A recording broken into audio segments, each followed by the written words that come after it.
Greetings. Today is Wednesday, July 25th. It's about 8:30 at night. It's a little getting close to my bedtime, so I just want to say to anybody who chooses to watch these videos, I greatly appreciate it. If I can just reach one person, then I'll be happy. I'm doing these videos mostly for myself, to sort of document my fertility journey, or I guess lack thereof. Our fertility journey is very special and specific to us. It's not going to be anybody else's story. It'll be mine, and a little bit of my husband's as well, whatever he allows me to share. He knows I'm doing these videos and he supports it. He's a little bit more quiet and reserved about it, but he's also not afraid to answer questions or talk about it. So he understands that this is more for me and going through the process. This first video is going to be about our journey, our past to where we are now, and our struggles to this point. I may also go into our first visit with our fertility specialist, just depending on how much time I have and how long it takes me to kind of ramble on and on. Yes, I'm in my bathroom. It's the really only private, quiet space that we have in our house where I feel comfortable.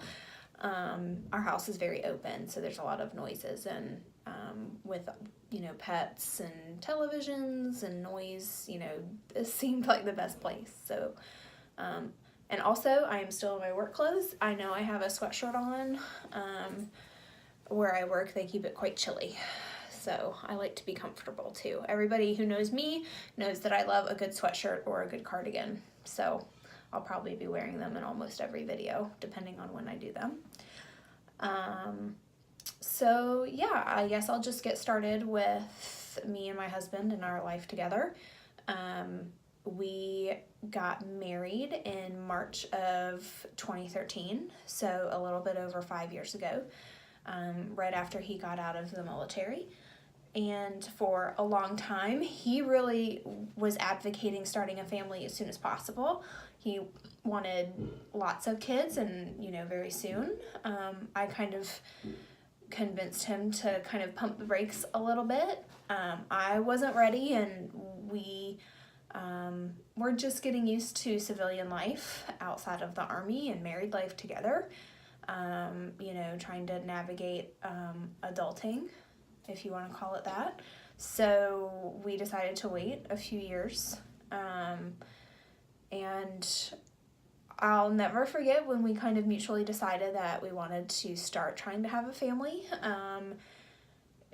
One of our really good friends had just had their baby boy almost 2 years ago, and we just kind of looked at each other and said, yeah, let's do it. So what we decided to do first was take away all of the roadblocks to the process. And we talked about, just letting things take their natural course, that if we, if we got pregnant, that we would be elated, but that if it didn't happen right away, we wouldn't be devastated, thinking that maybe it would only take a few months for us to conceive. And after a few months of just kind of willy-nillying it, I guess, it would be fair to say that obviously we weren't getting any results. And we weren't frustrated yet because, like I said, we weren't really trying. We were just taking the goalie out, I guess. And so after a few months and nothing happening, I decided, well, I'm going to get organized. I'm going to do whatever I can to start regulating and charting and, noting my cycle. I probably downloaded 5 different apps on my phone. I started reading books, which were super informative, but not really that helpful with making me feel better. about not conceiving.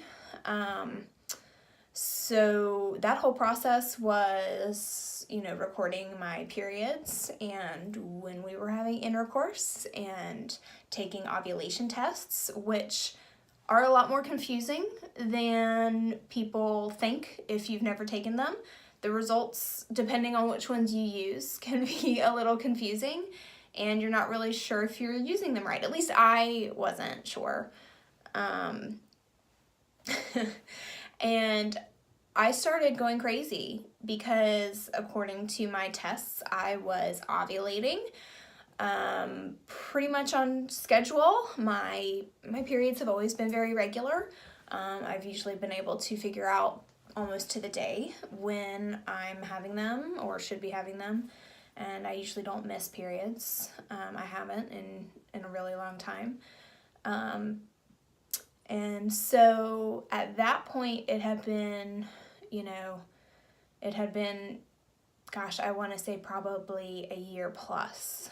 And that's when we started telling people that we were trying, just because I wanted people to know if I was, if I seemed a little short or irritated, because I was so stressed. I mean, I felt like a failure. I felt like it's almost, a woman's one job in life to be a carrier and for a child and bear children. And I felt like I was failing. I felt like it was my fault. My poor husband thought it was his fault. We were kind of blind because we hadn't shared with our doctors what we were going through yet, which I regret. If I could give somebody a piece of advice, I would let your doctors know as soon as you start trying to conceive. Not only can they give you tips and recommendations, but they can give you guidelines, advice. Don't think that they're going to judge you or not take you seriously, because that's what I thought was going to happen. I thought that my doctor was going to tell me the token, oh, just relax, it'll happen. And so while we're on that topic, I want this to be a positive video. However, I will say if somebody is confiding in you or sharing with you that they are struggling with infertility, probably the two worst things that you can say to them would be, one, to relax and that it will happen and to stop stressing. I swear I got to a point in my journey where if I heard somebody say it one more time, I was probably going to punch them in the face. Because that's one of the least helpful things. For me, I just wanted to be heard. I didn't need somebody to tell me to relax, because that's all people were telling me at one point. At least that's how it felt. Number two, the second thing would be to tell someone that they understand. Now, if you've been through infertility and you've been through IUI, IVF, whatever it is, and you truly have an understanding for it, then that's one thing. But if you just know somebody who's been through it or peripherally have a basic understanding, you still don't understand. Every journey is different. And so unless you have really been through what this other person is telling you they're going through, telling them that you understand when you haven't been through it is kind of infuriating, to be honest. However, when people tell you stuff like that, they're trying to make you feel better. They're telling you something like that in good faith. They're not trying to be malicious. So I've come to understand that it's just coming from a place of ignorance and not so much that they are trying to, hurt your feelings or say something that they shouldn't, because that's almost, that's never the case. They're just trying to be helpful. But just know in the future, for those of you who haven't or won't struggle with infertility, lucky you, that those two things can be a little bit saddening for others to hear. Because just know that they've heard it a lot and it can get old.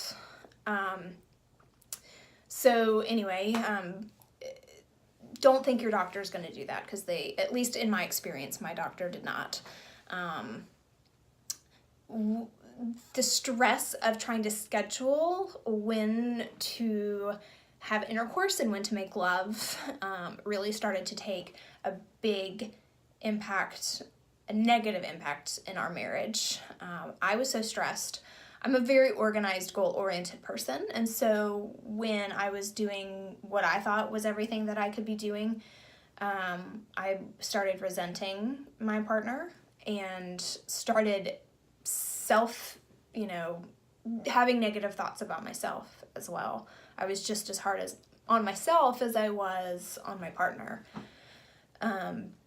which isn't helpful at all. And the stress of trying to conceive started seeping into almost every aspect of our marriage. We were bickering about everything. Having sex was not fun. It was a chore. And we both started to dread it after a while, because you're supposed to know, when's that time, and if it works, if it doesn't work, you're hanging by a thread, and you feel just like you're waiting for something to happen, and nothing's happening. And so after, I would say about 1.5 years of trying, I went to my gynecologist for my regular yearly physical. And I mentioned to her that we had been trying. And when I told her for how long, she was immediately concerned and supportive, and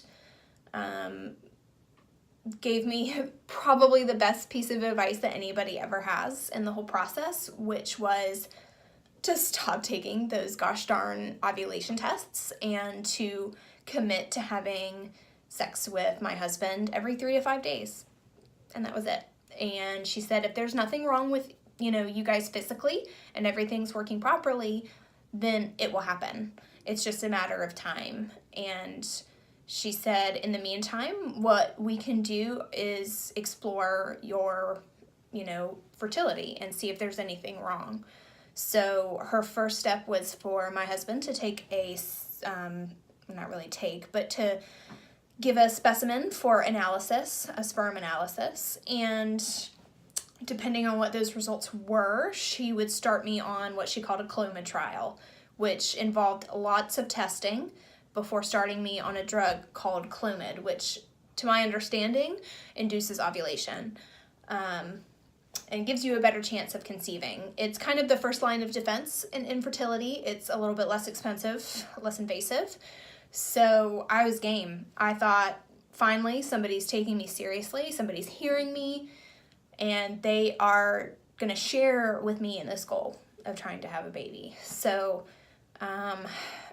it kind of took me a little bit of probing to get my husband to actually go and have his sperm analysis done. I think he was a little nervous and concerned about what the results would say.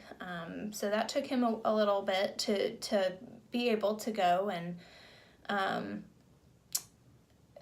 when we got the results back, my doctor's office actually called me. I was off from work that day, so I was at home, and it wasn't my doctor that told me the results, it was her nurse, which I was fine with. I know some people may not have been, but I just wanted to hear it. So when she told me, my understanding, it's all kind of fuzzy now, but my understanding at the time was that my husband's results were not good, and that they were not recommending me for a Coma Trial based on his results, and that they were going to refer me to a specialist, which is another word for a reproductive endocrinologist. And so let me just tell you, when I heard that, and she actually used the words at that moment, IUI, which is for intrauterine insemination, and she also used the words IVF for in vitro fertilization. And to hear those words actually come at me through the phone was like experiencing a loss, is really the only way that I can understand it or explain it.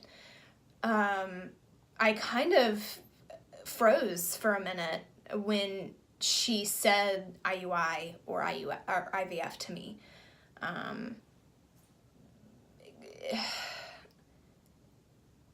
And then I had to wait for my husband to come home from work and tell him what the results were, which was one of the hardest parts of the whole process. I could tell he was devastated, and, he tried to be brave and sweet and supportive, but I could tell he was hurting. So that took some time for us to absorb and accept. It was really hard because, when you start trying to have a family or, have a baby, you never think for one moment that you are going to be one of the many, because you don't really know how many people are struggling with infertility until you look it up.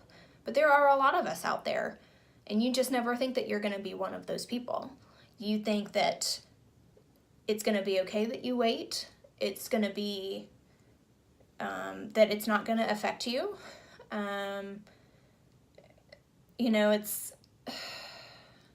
It is a loss. And when I decided to become more public about our struggle, I accepted that I was losing something, because in my mind, one of the best parts of being pregnant is sharing that joy and telling people and surprising them with your pregnancy, whether it's your work family or your at-home extended family or your friends, thinking of fun ways to announce your pregnancy. I am losing that by being so open and being so comfortable now. I haven't always been that way. Putting these videos online. I have accepted and coupled that and turned it and spinned it, because now, even though I'm losing that element of, oh, surprise, we're pregnant, I am going to have such a collective shared joy with everybody that will be watching these videos and going through it with me. I meant to start out my video and I'm hoping to do this with every video that I do, starting out with one thing that I am grateful for in this moment, big or small, and something that I like about myself in this moment and in this time in my life. One thing that I am very thankful for and grateful for right now is a song called Have It All. It's a Jason Mraz song. If you haven't heard it, I highly recommend it. It is my ringtone on my phone right now. I don't know if it was directly geared towards his children, if he has kids, or children in general, but it's a great song if you're a parent or ever wish to be. It kind of embodies everything I feel about my children that I haven't even had yet, and what I want for them, and I'm hoping that one day I can show them these videos in my journals. I do have journals that I write in a lot, just to let them know how much they were loved even before they were in existence, because they are in my heart and in my husband's heart, and we can't wait to meet them. One thing that I like about myself, I am extremely organized and love schedules. I stick to them. I love them. And I think that will be quite a strength for me going through this process, which I'll get into more later. This video is already almost 20 minutes, so I'll probably save our first fertility visit for my next video. But I really think, from what I understand from people that have been through it that I've spoken with, I think my love for scheduling and journaling and, having my planner, all of that, I think will play into, this whole process moving forward. So, and then I also want to address the fact that I have never been pregnant. I've never miscarried a pregnancy or a little one. And I do know people that have, and that is a loss I can't comprehend. The fact that so many people have shared with me their stories of miscarriage and babies that will forever be in their hearts, just not in physical being, has given me a lot of perspective, because again, I don't know how I could handle that kind of a loss. So I just want to give a shout out to all of you mamas out there that have had miscarriages and had to struggle through that, whether it was alone or with the strength and support of loved ones. Know that you are the definition of true strength. And, you know, the fact that anybody can go through that and continue on, I very much admire that. And you know who you are, mamas. If anybody has questions, I'll end the video this way. If anybody has questions for me about my process or just in general, feel free to direct message me either on Facebook or through any of my other social media. I'll try to get my other social media accounts involved. Snapchat, Instagram, all of that fun stuff. But I'll be posting these videos to YouTube and then sharing links on my Facebook. That way, if you want to watch them and be a part of our journey, then you can. But I'm not going to be forcing it on your feed all the time, because, you know, I am just humbled and thrilled that I've gotten so much of a positive response already.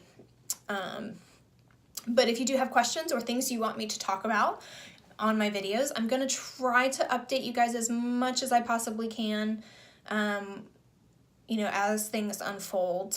And I'll have different videos about different things. I'll try to theme them, so to speak. But again, probably sending me a direct message on Facebook would be the easiest.